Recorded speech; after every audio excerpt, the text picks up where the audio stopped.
நாளைக்கான வீடியோவில் வந்து என்ன நடக்குதுன்னு பார்ப்போம். வீடியோ வந்து கொஞ்சம் எமோஷனலாக தாங்க இருந்துச்சு. அதாவது நம்ம பாரதி இருக்காங்கல்ல, பாரதியை வந்து நம்ம ரத்தினத்துக்கு வந்து சத்தியம் பண்ணி கொடுத்துட்டாங்க. நான் வந்து துறையை தான் கல்யாணம் பண்ணிக்கிறேன் மாமா அப்படிங்கிற மாதிரி சத்தியம் பண்ணி கொடுத்துட்டாங்க. அது என்ன நடந்துச்சு ஏது நடந்துச்சுன்னு பார்க்குறதுக்குன்னா நம்ம சேனலை மட்டும் மறக்காமல் லைக் அண்ட் சப்ஸ்கிரைப் மட்டும் பண்ணிடுங்க. ஃபஸ்ட்டு எடுத்தோடனே ஆதி பாரதி தமிழ் 3 பேர் நடந்து வர்றாங்கல்ல, அந்த நேரத்தில் வந்து ரத்தினத்தை கொண்டு வராங்க. கொண்டு வந்தோடனே அதுக்குள்ளே பக்கத்தில் இருந்தவர் வந்து டாக்டர்னு கத்திக்கிட்டு இருக்காங்க. உடனே என்னாச்சு அப்படின்னு வந்து பக்கத்தில் இருந்து கேட்காங்க. என்னன்னு தெரியல, மயங்கி விழுந்துட்டாரு, அதான் நான் தான் கூப்பிட்டு வந்தேன் அப்படிங்கிற மாதிரி வந்து அந்த ஆள் சொல்கிறாரு. உடனே பக்கத்தில் டாக்டர் வந்துடுறாங்க. டாக்டர் வந்து செக் பண்ணி பார்த்துக்கிட்டு இருக்காங்க. அந்த நேரத்தில் வந்து பாரதியும் ரத்தினத்தை பார்த்துடுறாங்க. ஐயோ மாமா உங்களுக்கு என்னாச்சு அப்படிங்கிற மாதிரி அழுக ஆரம்பிச்சிடுறாங்க. உடனே டாக்டர் வந்து கேட்குறாங்க, ஏமா இவர் வந்து உங்களுக்கு தெரிஞ்சவங்களா அப்படிங்கிற மாதிரி கேட்டவொடனே ஆமாம் டாக்டர், இவங்க வந்து எங்கள் மாமா தான் அப்படிங்கிற மாதிரி கேட்டவொடனே என்னன்னு தெரியல. உடனே சீஃப் டாக்டருக்கு வந்து இன்ஃபார்ம் பண்ணணும், குடும்பத்தில் உள்ள எல்லாத்துக்குமே சொல்லிடுங்க, ஐசியூ கொண்டு போங்க வேறு அப்படிங்கிற மாதிரி சொல்லிவிட்டு அந்த ஹாஸ்பிட்டலில் இருக்கிற டாக்டர் சொல்லிட்டு போயிடுறாங்க. உடனே நம்ம ஆதி இருக்கார்ல, ஆதி வந்து நம்ம பாரதியோட ஃபேமிலி எல்லாத்துக்குமே கால் பண்ணிடுறாங்க. நம்ம ரத்தினத்தையும் கொண்டு போய் ஐசியூவில் வச்சிடுறாங்க. ஐசியூவில் வந்து டாக்டர்லாம் செக் பண்ண ஆரம்பிச்சிடுறாங்க, அவருக்கு என்னாச்சு ஏதாச்சு அப்படின்ட்டு. வெளியில் வந்து நம்ம பாரதியும் ஆதியும் தமிழ் 3 பேர் இருந்துக்கிட்டு இருக்காங்க. அந்த நேரத்தில் வந்து அவங்க குடும்பத்தில் உள்ள எல்லோரும் வந்துட்டாங்க. அதாவது துரை, மரகதம், அதுக்கடுத்து தனா 3 பேர் வந்துடுறாங்க. வந்தவொடனே ஐயோ என்னாச்சு அப்படிங்கிற மாதிரி அழுதுகிட்டு இருக்காங்க. அந்த நேரத்தில் வந்து டாக்டர் வந்து வெளியில் வராங்க. டாக்டர் வந்தவொடனே டாக்டர் சொல்கிறாங்க, அவருக்கு வந்து ஹார்ட் அட்டாக் வந்திருக்கு. இது வந்து 2வது டைம் வந்திருக்கு. ஃபஸ்ட்டு டைமே ஒரு தடவை வந்திருக்கு, அவர் யார்ட்டையுமே உங்கள்கிட்ட சொல்லலை. வீட்டில் இருக்கும்போது ஏதாவது சொல்லுவாரா உங்ககிட்ட, நெஞ்சு வலிக்கு அந்த மாதிரி ஏதாவது சொல்லுவாரா அப்படிங்கிற மாதிரி வந்து டாக்டர் கேட்காங்க. உடனே மரகதம் வந்து சொல்கிறாங்க, ஆமாம் டாக்டர் சொல்லுவார், நெஞ்சு லேசாக வலிக்கிற மாதிரி இருக்குது, சுக்கு காப்பி வச்சு கொடுன்னு சொல்லுவார். சரின்னு சொல்லிட்டு நான் தான் போட்டு கொடுப்பேன், அதுக்கடுத்து சரியாயிடுச்சுன்னு சொல்லிடுவார் அப்படிங்கிற மாதிரி சொல்கிறாங்க. அவருக்கு இதுக்கு முன்னாடி ஒரு தடவை அட்டாக் வந்திருக்குமா, அவர் வந்து உங்கள்கிட்ட யார்ட்டையுமே சொல்லலை போல். இது வந்து 2வது அட்டாக்கு. இப்போ 2வது அட்டாக் வந்தோடனே ஹார்ட் வந்து பிளாக் ஆயிடுச்சு. அதை வந்து உடனே ஆப்ரேஷன் பண்ணணும். ஆப்ரேஷன் பண்ணால் தான் நம்ம வந்து அவரை காப்பாற்ற முடியும், இல்லைன்னா ஒன்றும் செய்ய முடியாது அப்படிங்கிற மாதிரி வந்து டாக்டர் சொல்லிடுறாரு.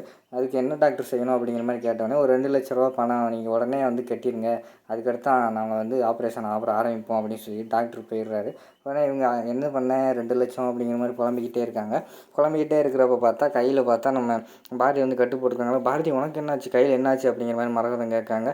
இல்லைம்மா ஒரு சின்ன ஆக்சிடெண்ட் அப்படிங்கிற மாதிரி வந்து நம்ம ஆதி சொல்லி மறைக்காரு. ஆக்சிடெண்ட்னா எங்களுக்கு கால் பண்ண வேண்டியதானே, தம்பிக்கு ஏன் கஷ்டப்படுத்தினேன் அப்படிங்கிற மாதிரி சொன்னோடனே உடனே வேறு என்ன சொல்கிறதுன்னு தெரியாமல் சரி உண்மையை சொல்லிடுவோம் அப்படின்னு சொல்லிட்டு ஆதி வந்து உண்மையை சொல்லிடுறாரு. இல்லைம்மா என்னை ஒருத்தர் வந்து குத்த வந்தார், அந்த நேரத்தில் உங்கள் கத்தியை பிடிச்சதுனால கொஞ்சம் இதாகிடுச்சு, ஒன்றும் பிரச்சனை இல்லை, ஒன்று டிஸ்சார்ஜ் பண்ணியாச்சு, வீட்டுக்கு வந்துக்கிட்டு இருந்தோம் அப்போ தான் பார்த்தோம் அப்படிங்கிற மாதிரி சொன்னோடனே சரி இப்போ எங்கள் ஹஸ்பண்டை காப்பாற்றணுமே, தனம் மாப்பிள்ளைகிட்ட சொல்லி எப்படியாச்சும் பணம் ரெடி பண்ணு, துறை ஏதாவது பணம் ரெடி பண்ணு அப்படிங்கிற மாதிரி சொல்கிறாங்க. உடனே எல்லோரும் அழுதுகிட்டே இருக்கிறதுல 2 பேரும் என்கிட்ட காசு இல்லைன்னு சொன்னோடனே ஆதி வந்து பயப்படாதீங்கம்மா, நான் வேணால் காசு கட்டிடுறேன் 2 லட்ச ரூபா அப்படின்னு சொல்லிவிட்டு அவர் வந்து காசு கட்ட போயிடுறாரு. உடனே வந்து இப்போ மரகதம் வந்து யோசிக்காங்க, இந்த தம்பி ரொம்ப நம்ம குடும்பத்துக்குள்ளேயே வராரு, இவர் வந்து அவாய்ட் பண்ணணும் அப்படின்னு சொல்லிட்டு நம்ம மரகதம் வந்து நம்ம தனத்துக்கிட்ட சொல்கிறாங்க, மாப்பிள்ளைகிட்ட சொல்லி எப்படியா டக்குன்னு காசை ரெடி பண்ணு, அப்போ நான் தம்பிகிட்ட கொடுத்து விடணும், உனக்கு புரியுதில்ல நான் சொல்கிறது அப்படிங்கிற மாதிரி சொன்னோன்னே புரியுதுமா, ஆனால் அவர்கிட்ட காசே இல்லை, அவரே மாமா கிட்ட தான் கேட்கணும்னு சொல்லிக்கிட்டு இருந்தார் அப்படிங்கிற மாதிரி வந்து தனம் சொல்லிடுறாங்க. அடுத்து டேய் துறை நீயாவது ரெடி பண்ணுறா காசு அப்படின்னு கேட்டவொடனே, அம்மா என்கிட்ட என்னமா இருக்குது, நான் என்ன வேலைக்காக போகிறேன், 1000 2000 ரெடி பண்ணிடுறேன், லட்சக்கணக்கில் நான் எங்கம்மா போக அப்படிங்கிற மாதிரி சொல்லிக்கிட்டு இருக்காங்க. அந்த நேரத்தில் வந்து அங்கிட்டிருந்து காசு கட்டியாச்சுமா அப்படின்னு சொல்லிக்கிட்டு நம்ம ஆதியும் வந்துடுறாரு. உள்ளேருந்து டாக்டரு வெளியில் போயிட்டாங்களா, நர்ஸு வந்துடுறாங்க. காசு கட்டிட்டீங்கம்மா, உங்களுக்கு எப்போ ஆப்ரேஷன் டயத்தை வந்து நாங்கள் சொல்கிறோம், நீங்கள் ஒன்றும் கவலைப்படாதீங்க அப்படிங்கிற மாதிரி வந்து நர்ஸ் சொல்லிட்டு போகிறாங்க. இப்போ கொஞ்சம் போய் உள்ளே போய் பாருங்கள் அப்படின்னு சொன்னோடனே உள்ளே போகிறாங்க. உள்ளே வந்து நம்ம ரத்தனம் இருக்கார்ல, அவர் வந்து படுத்து கிடக்காரு. என்னங்க ஆச்சுன்னு வந்து உள்ளே போய் மரகதம் அழுக ஆரம்பிச்சிடுறாங்க. ஒன்றும் ஃபீல் பண்ணாத, எனக்கு ஒன்றும் ஆகலை, எனக்கு சும்மா தான், ஒரு பிரச்சனையும் இல்லை, அவங்க டாக்டர் வந்து ஆப்ரேஷன் அதுக்குன்னு போய் சொல்லுவாங்க, நீ ஒன்றும் பண்ணாத, எனக்கு ஆப்ரேஷன்லாம் வேண்டாம், நான் நல்லா ஆயிடுவேன், என்னை வீட்டுக்கு கூட்டு போங்க அப்படிங்கிற மாதிரி வந்து மரகதம் சொல்கிறாங்க. இல்லைங்க உங்களுக்கு ஆப்ரேஷன் பண்ணி ஆகணும் டாக்டர் சொல்லிட்டாங்க, ப்ளீஸ் ஆப்ரேஷன் பண்ணிக்கோங்க அப்படிங்கிற மாதிரி மரகதம் சொல்கிறாங்க. என் உடம்புல வந்து கத்தி போடாமல் நான் வந்து சாகணும்னு ஆசைப்பட்றேன், எனக்கு ஆப்ரேஷன்னால எனக்கு பிடிக்கல, ஆப்ரேஷன் பண்ணி நான் பொழப்பனோ இல்லையோ எனக்கு தெரியாது, அதனால் என்னை வீட்டுக்கு கூட்டு போங்க அப்படிங்கிற மாதிரி வந்து ரத்தனம் சொல்கிறாரு. எப்பா ஆப்ரேஷன் பண்ணிக்கோங்கப்பா, உங்களுக்காக இல்லைனாலும் எங்களுக்காகவாவது ஆப்ரேஷன் பண்ணிக்கோங்கப்பா அப்படிங்கிற மாதிரி வந்து நம்ம தனம் சொல்லிக்கிட்டு இருக்காங்க.